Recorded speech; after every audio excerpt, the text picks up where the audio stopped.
Headlines read, Florida rejects AP African American Studies course, and Texas bill to ban teaching of critical race theory puts teachers on the front lines of the culture war over how history is taught. We continue our CW39 Black History Month roundtable discussion, tackling how the work of today's storytellers could be changed in tomorrow's textbooks. Joy, I kind of want to talk to you about this one. Okay. So Florida's Department of Education, they rejected advanced placement classes that focus on African American studies.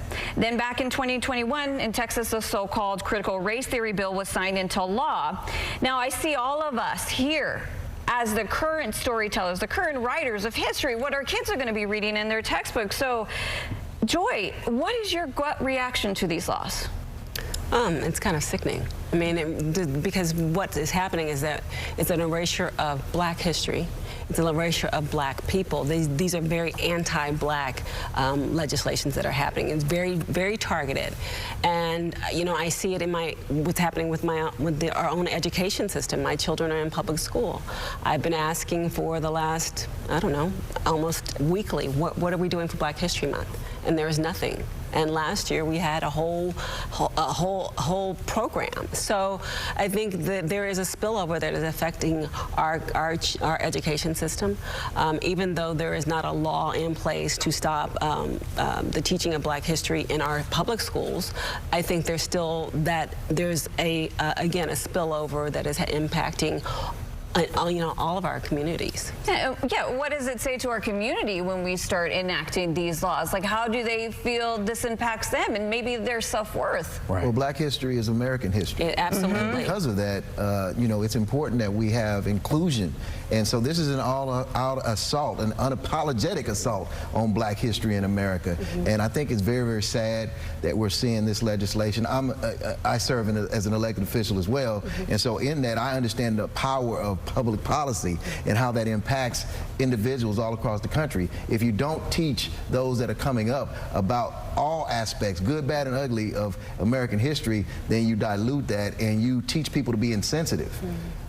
And what bothers me most about this law and those jumping on the critical race theory is they don't even know what it is. They don't know why it's being banned. They're taking headlines and jumping on a cause. You're trying to take it out of schools, and it wasn't in schools. It was a college thing. And so there's so many people in this world that really don't know what it is they're fighting against. It is very frustrating. You know, then you'll get people that will say, well, why do we even need a Black History Month? We're supposed to be trying to integrate everyone else. Well, you know, I got into a debate recently with someone saying, well, when is White History Month? And the frustrating part of that is that it's all the other, the 11 other months. And all we're asking is this 1 month, take time to educate people on our history. In Miami right now, there's something going viral where they sent home a worksheet where parents have to get permission to read a book by an African American. That's the title of it. I mean, all you have to do is look it up. It's going viral now. It just came out a couple of days ago. It's a permission slip to read a book by an African American. And people wonder why Black history is needed. And I think another thing to highlight is that all of these movements that we're seeing are part of a larger culture war, right? Absolutely. Black history, Hispanic history has been politicized in this country, primarily in this state. When you look at historical stories around the Alamo, for example, right? There is an effort to erase the presence of minorities from the history of this country. Now, we know this effort is not going to be successful, but it's still something that's happening.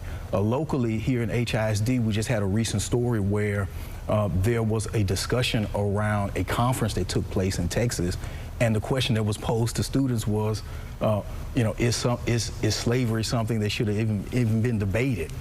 And so there's a lack of cultural sensitivity there. There's a lack of connective tissue there, and there's a lack of quite honestly, just humanizing the experiences and the past pains and hurts of other people.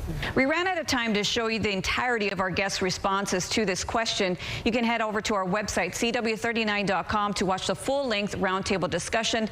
But this wasn't the only hot-button issue we covered. Coming up tomorrow, I ask our highly accomplished journalists what challenges our Black communities face that still need to be addressed in the media.